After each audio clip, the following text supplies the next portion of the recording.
Kembali bersama Ibu Isti Kurnaidi, kita akan mengikuti bacaan Alkitab harian untuk anak.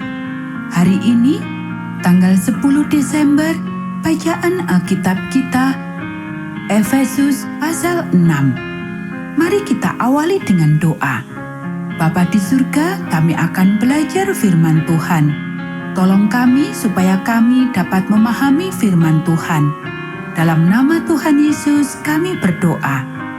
Amin. Taat dan kasih. Hai anak-anak, taatilah orang tuamu di dalam Tuhan, karena haruslah demikian. Hormatilah ayahmu dan ibumu. Ini adalah suatu perintah yang penting, seperti yang nyata dari janji ini, supaya kamu berbahagia dan panjang umurmu di bumi.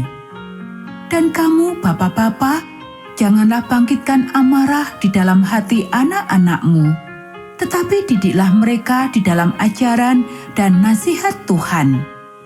Hai hamba-hamba, taatilah Tuanmu yang di dunia dengan takut dan gentar, dan dengan tulus hati, sama seperti kamu taat kepada Kristus. Jangan hanya di hadapan mereka saja untuk menyenangkan hati orang, tetapi sebagai hamba-hamba Kristus yang dengan segenap hati melakukan kehendak Allah dan yang dengan rela menjalankan pelayanannya seperti orang-orang yang melayani Tuhan dan bukan manusia. Kamu tahu bahwa setiap orang, baik hamba maupun orang merdeka, kalau ia telah berbuat sesuatu yang baik, ia akan menerima balasannya dari Tuhan.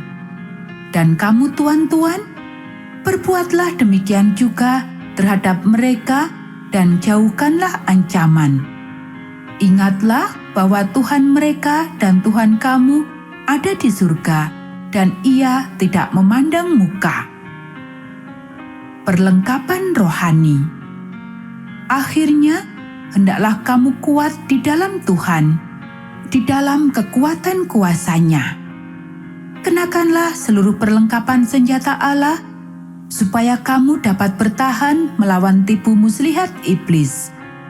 Karena perjuangan kita bukanlah melawan darah dan daging, tetapi melawan pemerintah-pemerintah, melawan penguasa-penguasa, melawan penghulu-penghulu dunia yang gelap ini, melawan roh-roh jahat di udara.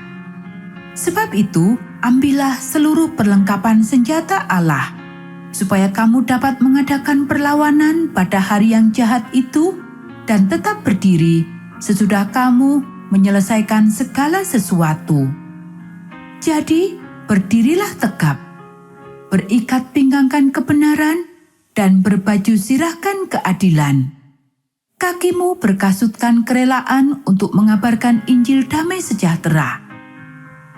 Dalam segala keadaan, pergunakanlah perisai iman. Sebab dengan perisai itu, kamu akan memadamkan semua panah api dari si jahat. Dan terimalah ketopong keselamatan dan pedang roh, yaitu firman Allah. Dalam segala doa dan permohonan, berdoalah setiap waktu di dalam roh, dan berjaga-jagalah di dalam doamu itu dengan permohonan yang tak putus-putusnya untuk segala orang kudus. Juga untuk aku, supaya keadaanku, jika aku membuka mulutku, dikaruniakan perkataan yang benar. Agar dengan keberanian, aku memberitakan rahasia Injil yang kulayani sebagai utusan yang dipenjarakan. Berdoalah supaya dengan keberanian aku menyatakannya sebagaimana seharusnya aku berbicara. Pemberitahuan, salam. Supaya kamu juga mengetahui keadaan dan hal ihwalku, maka Tikhikus, saudara kita yang kekasih dan pelayan yang setia di dalam Tuhan, akan memberitahukan semuanya kepada kamu. Dengan maksud inilah ia kusuruh kepadamu, yaitu supaya kamu tahu hal ihwal kami dan supaya ia menghibur hatimu. Damai sejahtera dan kasih dengan iman dari Allah Bapa dan dari Tuhan Yesus Kristus menyertai sekalian saudara. Kasih karunia menyertai semua orang yang mengasihi Tuhan kita Yesus Kristus dengan kasih yang tidak binasa. Anak-anak, demikianlah bacaan firman Tuhan hari ini. Mari kita akhiri dengan doa. Bapa di surga, terima kasih kami sudah belajar firman Tuhan. Tolong kami supaya kami dapat melakukannya. Kiranya Tuhan memberkati kami hari ini saat kami beribadah dan melayani Tuhan. Dalam nama Tuhan Yesus kami berdoa. Amin.